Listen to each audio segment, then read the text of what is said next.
सभी मित्रगणों को नमस्कार। तो जैसे कि हमने पिछले वीडियो में बात की थी कि कैसे महाअवतार नरसिम्हा ने एनिमेटेड फिल्म्स को लेकर भारतवासियों का नजरिया बदला है, वैसे ही अब रिलीज के 1 महीने बाद भी फिल्म बॉक्स ऑफिस पर सारे रिकॉर्ड तोड़ रही है। इसलिए आज हम इसकी सफलता को बारीकी से समझेंगे और जानेंगे कि फिल्म मेकर्स इससे कितना कुछ सीख सकते हैं, क्योंकि जहां कूली और वॉर 2 जैसी फिल्में 5 दिन भी नहीं टिक पाई, वहां महाअवतार नरसिम्हा अपने 5वें हफ्ते में भी बेहतरीन परफॉर्म कर रही है। और इसके सबसे बड़े कारणों में पहले ही आती है इसकी मार्केटिंग, क्योंकि हम देख सकते हैं कि कैसे होमबाले फिल्म्स की तरफ से लगातार इसको लेकर पोस्ट आ रहे हैं और शुरू से ही कंपनी ने फिल्म को एडवर्टाइज करने में जान लगा दी है। होमबाले फिल्म्स के बड़े नाम के अलावा ये बात भी बहुत जरूरी है कि इन्होंने प्रमोशनल मटेरियल को किस तरह से रिलीज किया है, क्योंकि इसके गाने तो मन को मोह लेने वाले थे ही, लेकिन ट्रेलर भी ऐसा था कि उसमें हमें कहानी के बारे में ज्यादा कुछ पता नहीं चलता कि मेकर्स ने उसे किस तरह से प्रेजेंट किया है। लेकिन ट्रेलर में दी जाने वाली थ्रिल लोगों को थिएटर तक लाने के लिए काफी थी और बाकी का काम फिल्म के जबरदस्त स्क्रीन प्ले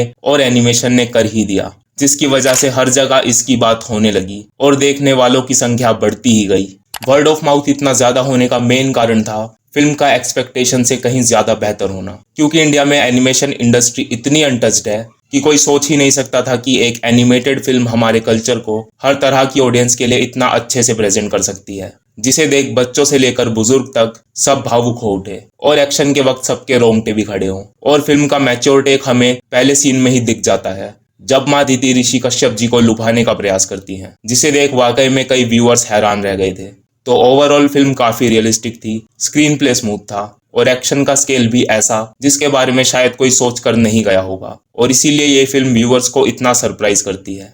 तो चलिए जानते हैं कि एग्जैक्टली राइटिंग और स्क्रीन प्ले के वो कौन से एलिमेंट्स थे जो इस फिल्म को इतना दमदार बनाते हैं। तो सबसे पहले बात आती है इसके कैरेक्टर सेटअप की, जहां हमें पहले दोनों असुरों का ओरिजिन और प्रॉपर विलेन सेटअप दिखाया जाता है, जिनसे सबकी रक्षा करने प्रभु वराह अवतार में आते हैं, और हमें उनका हिरण्याक्ष के साथ एक जबरदस्त इंटरगैलेक्टिक फाइट सीक्वेंस देखने को मिलता है। उसके बाद भक्त प्रहलाद की माता जी को दिखाया जाता है, जो गर्भवती होने के दौरान हरि भक्ति में लीन है, और उसके बाद हमें प्रहलाद देखने को मिलते हैं, जो अब काफी बड़े हो चुके हैं। और यहाँ से शुरुआत होती है उनकी भक्ति की कहानी, जो देखने में थोड़ी लंबी लग सकती है, लेकिन फिर भी कहानी की पेसिंग, उसका स्क्रीन प्ले और उसके डायलॉग्स अपने समय के हिसाब से एकदम सही बैठते हैं। और इसीलिए आखिर में इसका जबरदस्त क्लाइमैक्स देखने के बाद जो 1-2 कमियां थी वो भी नजर आनी बंद हो जाती है, और वो कमाल का एक्शन, ब्रुटैलिटी और यहाँ तक कि लड़ाई के बीच होने वाले इंटरैक्शन भी इतने थ्रिलिंग होते हैं कि हम सब थिएटर से एक बेहतरीन एक्सपीरियंस लेकर निकलते हैं, मानो जैसे सब कुछ एकदम परफेक्ट हो। तो उम्मीद है कि हमें ऐसी और बेहतरीन फिल्में जल्द से जल्द देखने को मिलेंगी